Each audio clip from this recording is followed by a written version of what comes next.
இந்த ரெசிபி நாங்களே first time செஞ்சோம். என் தம்பி வந்து ரொம்ப வருஷமாக பெங்களூரில் வேலை செஞ்சுட்ருக்காங்க. முக்கால்வாசி அவனோட சைட்டில் ஹிந்திக்காரங்க தான் இருப்பாங்க. அவங்க வீட்டிலேருந்து ஒருத்தவங்க வந்து செஞ்சு எடுத்துகிட்டு வந்து கொடுத்தாங்களாம் என் தம்பிக்கு. அதை சாப்பிட்டுட்டு டேஸ்ட்டு சூப்பராக இருந்துச்சு. அதனால் நம்மளும் வீட்டில் ட்ரை பண்ணி பார்க்கலாம். நான் ரெசிபி கேட்டு வந்தேன். பயங்கர சிம்பிள் அப்படின்னு சொன்னால், அதுக்கு வந்து ஒரு 5, 6 கத்திரிக்காயை எடுத்து இந்த சைஸில் வந்து நம்ம கட் பண்ணி வச்சுக்க போகிறோம். இது என்னென்னா வாழைக்காய். என் தம்பிக்கு வாழைக்காய்னா ரொம்ப பிடிக்கும். அது வந்து நான் லாஸ்ட் வீடியோவிலே அமாவாசை வீடியோவில் போட்டிருப்பேன் இந்த ரெசிபி. அதை கண்டிப்பாக பார்த்து ட்ரை பண்ணுங்கள். டேஸ்ட்டு சூப்பராக இருக்கும். இப்போ இந்த கத்திரிக்காய் ரெசிபிக்கு நான் இந்த ஆயில் தான் ஆட் பண்ண போகிறேன். இது வந்து மஸ்டர்ட் ஆயில், அதாவது கடுகு எண்ணெய்ன்னு சொல்லுவாங்க. கடையில் எல்லா கடையிலையுமே கிடைக்கும். இந்த ரெசிபிக்கே கண்டிப்பாக இந்த எண்ணெய் தான் சேர்க்கணும். அப்போ தான் அந்த டேஸ்ட் வந்து சூப்பராக கிடைக்கும் அப்படின்னு சொல்லிட்டு சொன்னான் என் தம்பி.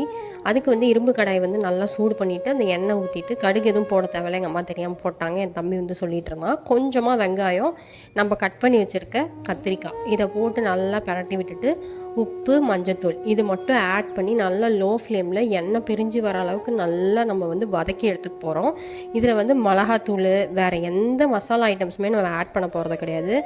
நம்புங்க, நாங்கள் வந்து ஃபஸ்ட்டு ட்ரை பண்ணும்போது நானும் எங்கள் அம்மாவும் இந்த டேஸ்ட் எப்படி இருக்குமோ தெரில, இவன் வேறு மிளகாத்தூள் கூட போட வேணான்னு சொல்கிறான் அப்படின்னு சொல்லிட்டு தான் நாங்கள் ட்ரை பண்ணோம். ஆனால் வந்து சாப்பாட்டில் பரட்டி சாப்பிடும்போது அவ்வளோ டேஸ்ட்டாக இருந்தது.